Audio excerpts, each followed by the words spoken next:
নমস্কার বন্ধুরা, জেবি কিচেনে সবাইকে স্বাগত। আশা করি সবাই ভালো আছেন। আজ একটা পুরোনো দিনের রান্না আপনাদের সঙ্গে শেয়ার করার জন্য চলে আসলাম বন্ধুরা। আজ বানাবো খুব সহজ এবং সুস্বাদু পুরোনো দিনের রান্না তিল বাটা, যেটা খাদ্যগুণে ভরপুর একটা রেসিপি। একদম খুব সহজে সামান্য কিছু উপকরণে তৈরি হয়ে যায়। আমি তার জন্য নিয়েছি, দেখুন, এই সাদা তিল নিয়েছি 1 বাটি, কিছু কাজু বাদাম নিয়েছি 10-12টা হবে, এই যে হাফ কাজু 10-12টা নিয়েছি, 2টো কাঁচা লঙ্কা নিয়েছি, আর 8 পিস এই যে রসুন নিয়েছি। আপনারা যদি কেউ নিরামিষ করতে চান তাহলে রসুনটা স্কিপ করবেন। সর্ষের তেল নিয়েছি 2 চামচ মতো, লবণ স্বাদ মতো, একটু সাদা সর্ষে নিয়েছি, আর নিয়েছি 1 চামচ পোস্ত। এইটুকু সামান্য উপকরণ দিয়েই দারুণ টেস্টি এবং দারুণ পুষ্টিগুণে ভরপুর একটা রেসিপি তৈরি হয়ে যাবে। কিভাবে তৈরি করি আসুন আপনাদের সঙ্গে এবার শেয়ার করব সেটাই। দেখুন বন্ধুরা, রান্নাটা করার জন্য গ্যাসের কাছে চলে আসলাম। আমি গ্যাস জ্বালিয়ে দিয়েছি, কড়াই বসিয়ে দিয়েছি। এবার আমি এই যে সাদা তিলটা নিয়েছিলাম, এই তিলটা প্রথমে আমি মিডিয়াম আঁচে ভেজে নেব।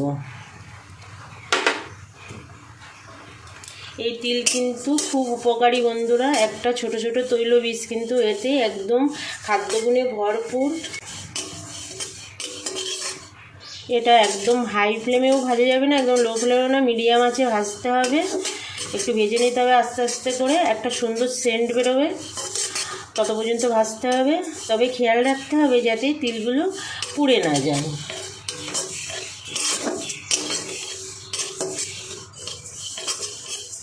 এই তিল উচ্চ রক্তচাপ নিয়ন্ত্রণ করে, ডায়াবেটিস নিয়ন্ত্রণ করে, ব্যথার উপশম করে, মানে এতে যে এত গুণ আছে একটা ভিডিওর মধ্যে বলে সেটা শেষ করা যায় না। তাই বন্ধুরা আমি বলবো, আপনারা প্রতিদিন না পারেন অন্তত সপ্তাহে 1 দিন খাদ্য তালিকায় এই তিলের ব্যবহারটা রাখবেন।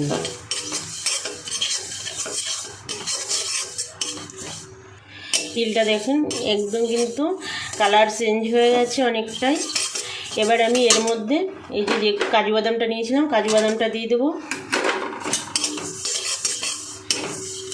দিয়ে অল্প করে একটু ভেজে নেব। আর এই যে পোস্তটা নিয়েছিলাম, পোস্তটাও এর মধ্যে দিয়ে দেবো, দিয়ে একটু সামান্য 1 মিনিট ভেজে নেব।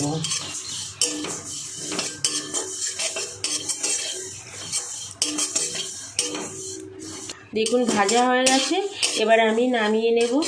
এটা যেমন খাদ্যগুণে ভরপুর, সেরকম আবার এটা খেতেও ভীষণ টেস্টি হয়। এটা গরম ভাতের সঙ্গে খুবই ভালো লাগে।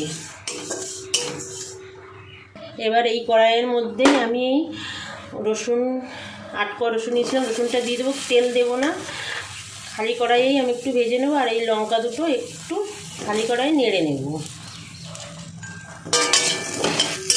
পর দেখতে থাকুন, তাহলে আপনারা সহজেই এই সহজ রান্নাটা করে নিতে পারবেন, কোনো সমস্যা হবে না।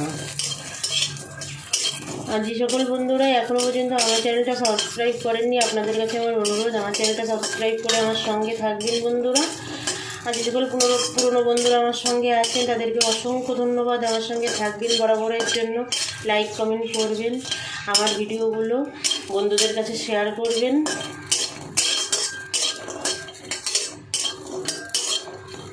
একটু ভাজা ভাজা করে নেব, কিন্তু তেল দেওয়া যাবে না বন্ধুরা, শুধু কড়াইতেই নিতে হবে। আর আগেই বলেছি, যদি নিরামিষ করতে চান, রসুন ছাড়া করতে চান, তাহলে রসুনটা স্কিপ করবেন, কোনো সমস্যা নেই, সেটাতেও কিন্তু এটা খুবই ভালো লাগে।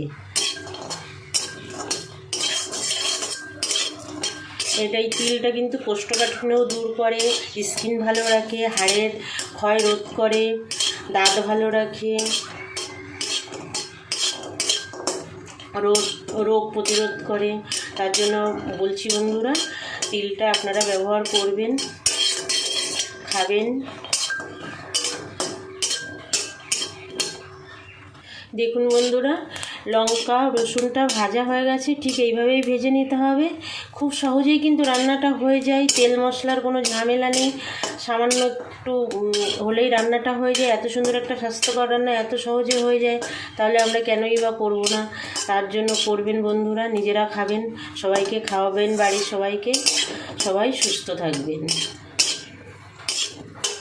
নামিয়ে নেব রসুন আর লঙ্কাটা, গ্যাস অফ করে দিলাম, অফ করে দিয়ে এবার নামিয়ে নেব।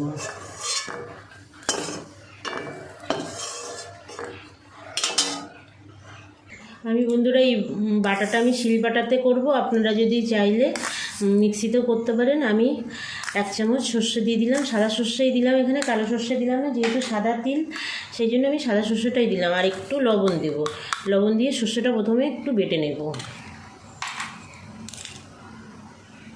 এই ভেজে রাখা কাঁচা লঙ্কা দুটো আমি এর সঙ্গে দিয়ে দেবো, দিয়ে আমি প্রথমে বেটে নেব।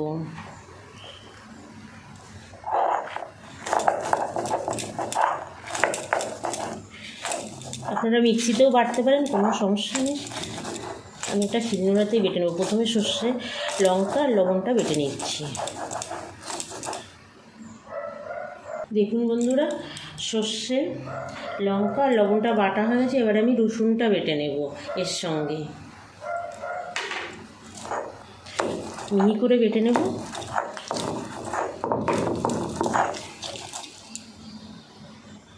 দেখুন বন্ধুরা, এগুলো বাটা হয়ে গেছে। এবার আমি এই যে তিল আর কাজুটা রয়েছে, এটা অল্প অল্প করে দিয়ে বেটে নেব সুন্দর করে, সুন্দর করে বেটে নেব। আমি যেভাবে করছি একবার বাড়িতে করবেন বন্ধুরা, আশা করি আপনাদের সবার খুবই ভালো লাগবে। আর শরীরের পক্ষে তো খুবই উপকারী, তার জন্য আপনারা বানাবেন তিল বাটাটা। এই দেখুন, খুব সহজেই কিন্তু বাটা হয়ে যায়। আবার আর একটু দিয়ে দেবো।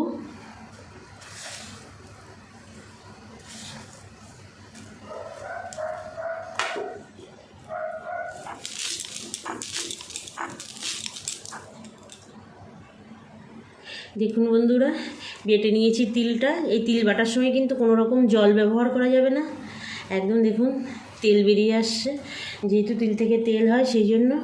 এবার আমি 2 চামচ মতো সর্ষের তেল দিয়ে দেবো এখানে, সর্ষের তেল দিয়ে মেখে নেব। এই 2 চামচ দিলাম, বেশি দেওয়া লাগবে না। দিয়ে এবার এটাকে মেখে নেব। খুব সুন্দর সেন্ট বেরোচ্ছে বন্ধুরা। এই একটা ভাজা তিলের তো একটা সুন্দর সেন্ট আসে, আর সেটাকে বেটেছি, এত মানে সুন্দর সেন্ট বেরোচ্ছে কি বলবো। আপনারা বানিয়ে দেখবেন, খুব সুন্দর হবে এবং খেতেও দুর্দান্ত লাগে। আর খাওয়া তো কত উপকার বললাম, আর একটা ভিডিও এই তিলের উপকারিতা বলে শেষ করা যায় না, এত উপকারে ভরা এই তিল। তুলে নেব, মাখা হয়ে গেছে। দেখুন কত সুন্দর হয়েছে দেখতে, খেতেও সুন্দর, খুবই টেস্টি হয়। এই দেখুন বন্ধুরা, তৈরি হয়ে গেছে পুরনো দিনের খুব সহজ ও সুস্বাদু একটা হেলদি ও টেস্টি রেসিপি তিল বাটা। আপনারা বানাবেন বন্ধুরা, আপনাদের বানানোর অনুরোধ জানিয়ে আজকের ভিডিওটা এখানে শেষ করছি। আবার দেখা হচ্ছে নতুন কোনো অন্য ভিডিওয়। নমস্কার।